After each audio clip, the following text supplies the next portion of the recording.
नमस्कार, आपके साथ मैं हूं मुस्कान नागदा। आप दिख रहे हैं हिंदुस्तान मेल न्यूज। अब होगी मुद्दों की बात सच के साथ। चलिए रुक करते हैं खास खबरों की ओर। एम्स सर्वर हैकिंग के बाद फिर बड़ा साइबर अटैक। अब जल शक्ति मंत्रालय का Twitter handle hack. Security agency और साइबर एक्सपर्ट इस मामले की जांच में जुट गए हैं। दरअसल एम्स दिल्ली के सर्वर पर साइबर अटैक के बाद अब केंद्र के एक और मंत्रालय का ट्विटर हैंडल हैक हो गया। हैकर्स ने गुरुवार सुबह केंद्रीय जल शक्ति मंत्रालय का ट्विटर हैंडल हैक कर लिया। सिक्योरिटी एजेंसी और साइबर एक्सपर्ट इस मामले की जांच में जुट गए हैं। बता दें कि एम्स का सर्वर 23 नवंबर की सुबह 7 बजे डाउन हुआ था। 24 घंटे बाद भी सर्वर ठीक नहीं हो पाने के बाद एम्स के अफसरों ने दिल्ली पुलिस से संपर्क किया। जब हैकिंग की संभावना सामने आई थी, तुरंत साइबर सेल को सूचित किया गया और मामले की जांच शुरू कर दी गई। एम्स में सर्वर हैकिंग मामले में केंद्रीय गृह मंत्रालय भी एक्शन में आ गया।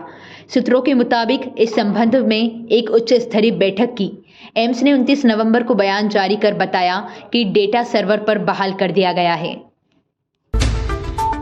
गोधरा में इमरान प्रतापगढ़ी की सभा में बवाल। कांग्रेस सांसद को लोगों ने घेरा। एआईएमआईएम पर टिप्पणी करते ही शुरू हुआ बवाल। दरअसल इमरान प्रतापगढ़ी गुजरात विधानसभा चुनाव के लिए बुधवार को चुनाव प्रचार करने पहुंचे थे। गोधरा की सीट पर बड़ी संख्या में मुस्लिम वोट है। यहां एआईएमआईएम और कांग्रेस के बीच मुख्य मुकाबला माना जा रहा है। इमरान प्रतापगढ़ी की जनसभा के दौरान बड़ी संख्या में लोग पहुंचे थे। प्रतापगढ़ी ने जैसे ही एआईएमआईएम पर निशाना साधा, इसके बाद ही सभा में हंगामा हो गया। वहीं यहां जनसभा के दौरान एआईएमआईएम और कांग्रेस समर्थक आपस में भिड़ गए। हालत ये हुए कि इमरान को सभा छोड़कर निकलना पड़ा। इस दौरान एआईएमआईएम और कांग्रेस समर्थकों के बीच मारपीट भी हुई। हालांकि इमरान प्रतापगढ़ी ने कहा कि सभा के दौरान कोई हंगामा नहीं हुआ। जनता का चिल्लाकर प्यार जताना हंगामा नहीं होता। मध्य प्रदेश में अब पोषण आहार सप्लाई में बड़ा बदलाव। अब प्लांट से लेकर हितग्राहियों तक टीएचआर वितरण होगा ऑनलाइन। होगी रियल टाइम एंट्री। गौरतलब है कि बीते दिनों प्रदेश में टेक होम राशन और मुफ्त भोजन योजना में बड़ा घोटाला सामने आया था। सीएजी की रिपोर्ट में यह खुलासा हुआ था। सीएजी ने 8 जिलों में सैंपल जांच में पाया था कि वर्ष 2018-21 के दौरान 8 जिलों की 48 आंगनबाड़ियों में रजिस्टर्ड बच्चों से ज्यादा को 110.83 करोड़ रुपए का राशन कागजों में बांट दिया गया। इतना ही नहीं, इन जिलों में करीब 97,000 मीट्रिक टन पोषण आहार स्टॉक में बताया था, जबकि करीब 87,000 मीट्रिक टन पोषण आहार बांटना बताया, यानी करीब 10,000 मीट्रिक टन आहार गायब था। इसकी कीमत करीब 62 करोड़ रुपए है। इसी के चलते अब पोषण आहार सप्लाई व्यवस्था को पूरी तरह पारदर्शी बनाने के साथ ही रियल टाइम मॉनिटरिंग सिस्टम बनाया जा रहा है। इसके लिए संपर्क ऐप पर टीएचआर की एंट्री की जाएगी। प्लांट से लेकर हितग्राहियों को टीएचआर वितरण होने की जानकारी ऑनलाइन पोर्टल पर दर्ज की जाएगी। जल्द ही यह सिस्टम पूरी तरह से प्रदेश के सभी आंगनवाड़ी केंद्रों में लागू हो जाएगा। खंडवा में हिंदू संगठनों के विरोध के बाद एक्शन। छेड़खानी करने का आरोप। 4 युवकों पर केस दर्ज। जाति सूचक शब्दों का इस्तेमाल कर युवती को जलाने की धमकी दी।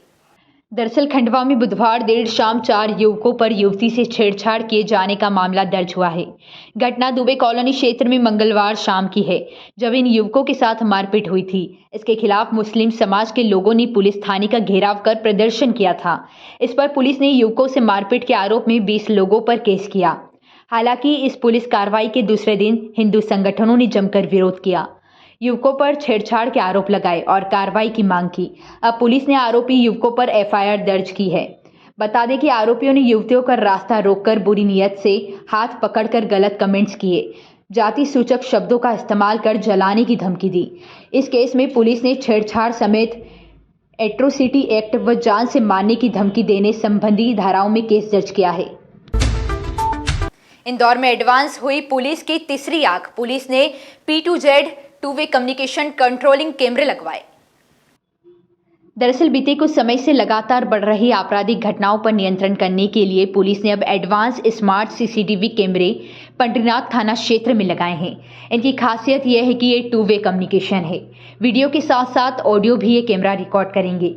साथ ही पुलिस अब इन कैमरों की मदद से संबंधित स्थान पर निर्देश भी दे सकेगी।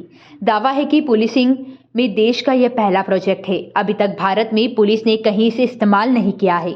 बता दें कि पंडरीनाथ थाना क्षेत्र में 11 संवेदनशील लोकेशन पर 32 कैमरे लगाए हैं। सभी कैमरे शुरू हो गए हैं। जिन लोकेशन पर कैमरे लगाए गए हैं वही पुलिस कमिश्नर हरिनारायण चारी मिश्र ने अन्य थाना क्षेत्रों में भी पंडरीनाथ थाने की तर्ज पर जन सहयोग से एडवांस सीसीटीवी कैमरे लगाने की बात कही। इसी तरह की और भी खबरों के लिए देखते रहिए हिंदुस्तान मेल न्यूज़ और चैनल को सब्सक्राइब करना ना भूलिएगा।